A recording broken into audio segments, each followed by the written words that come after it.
시청자 여러분, 안녕하십니까? 오늘의 미국 뉴스를 전해드리겠습니다. 1968년 4월 4일, 마틴 루터 킹 주니어 목사가 멤피스에서 암살당한 그날, 미국은 깊은 상처를 입었습니다. 56년이 지난 지금 트럼프 대통령은 킹 목사 관련 FBI 기밀 문서 24만여 페이지를 전면 공개하며 진실규명의 문을 다시 열었습니다. 이 문서들에는 연방수사국이 킹 목사를 집중 감시하고 그의 평화운동을 체계적으로 방해한 정황들이 상세히 담겨 있습니다.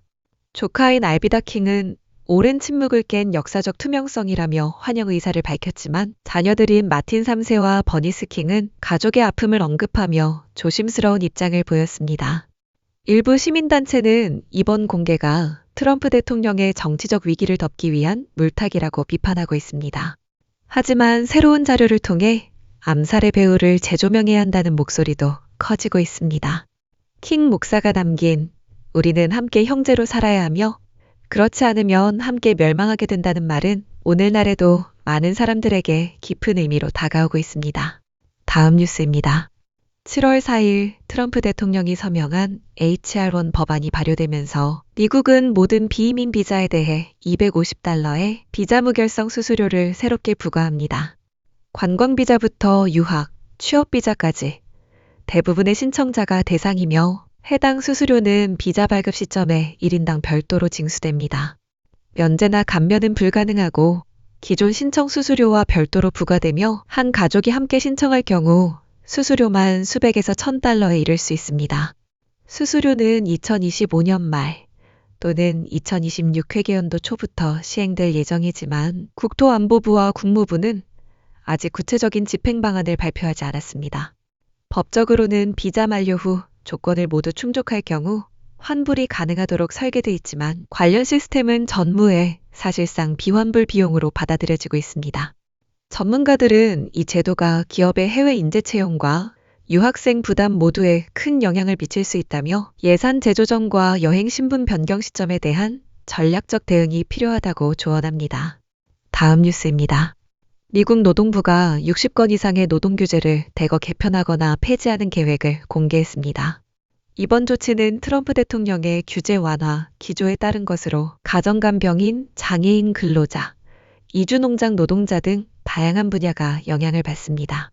특히 가정간병인 370만 명은 연방 최저임금과 초과근무 수당 적용에서 제외될 가능성이 제기되며 건설 현장 조명 의무와 탄광 안전 조치도 완화 대상에 포함됐습니다.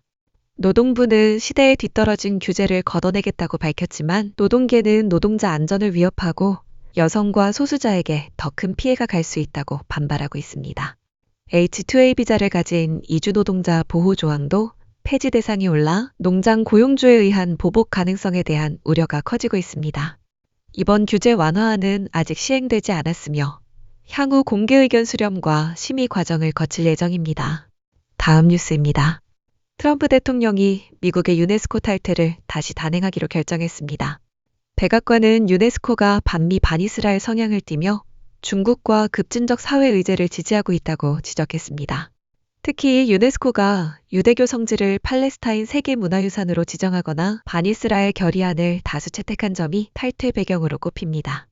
미국은 2017년 트럼프 행정부 당시에도 유네스코에서 탈퇴했다가 2023년 바이든 대통령의 결정으로 복귀했으며 $6억 달하는 미납 분담금 지급도 약속한 바 있습니다.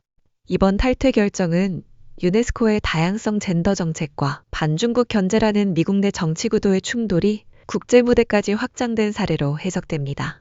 트럼프 대통령은 미국의 국제기구 참여는 오직 국가 이익에 부합할 때만 이뤄져야 한다고 강조했습니다.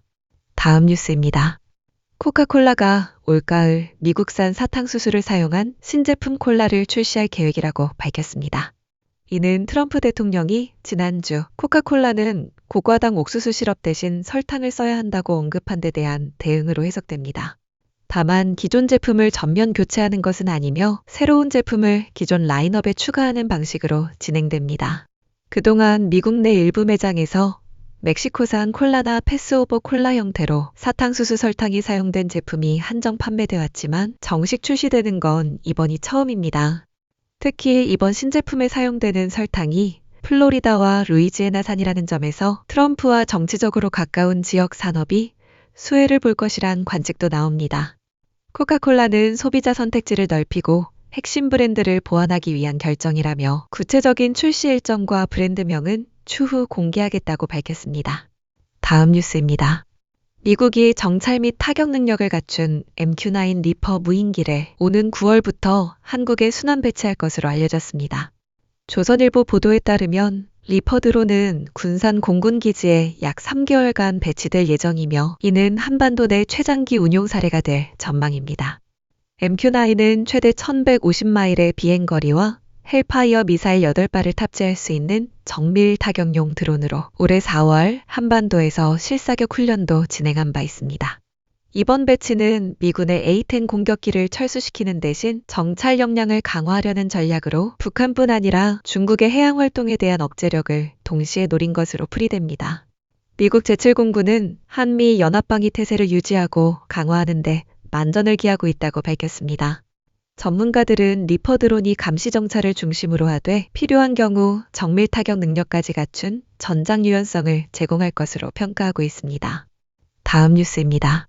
한화 에어로스페이스가 미 육군 치누크 헬기 엔진의 정비 사업을 한국에서 주도할 가능성이 커졌습니다.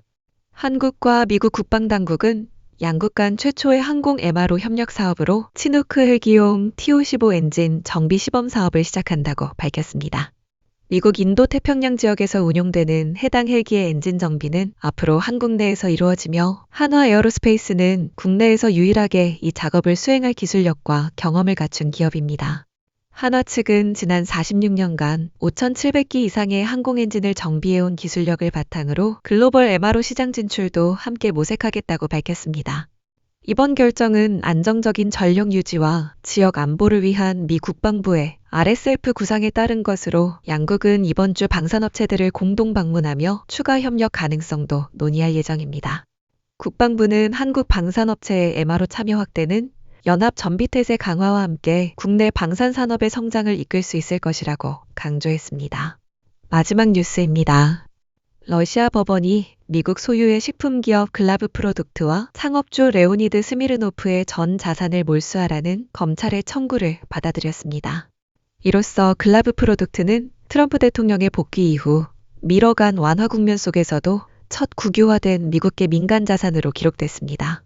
글라브 프로덕트는 유가공품, 유제품, 채소, 생선, 통조림 등을 생산하는 러시아 내 대표 식품업체로 지난해 10월부터 이미 임시국영 관리체제에 들어간 상태였습니다. 러시아 검찰은 스미르노프가 2022년부터 2024년 사이 약 17.700만 달러를 해외로 유출한 혐의를 근거로 몰수를 추진해왔습니다. 현재 국영화된 글라브 프로덕트는 내수 부진을 만회하기 위해 중국과 북한으로의 수출 확대를 모색 중이며 군 공급 계약도 추진 중입니다.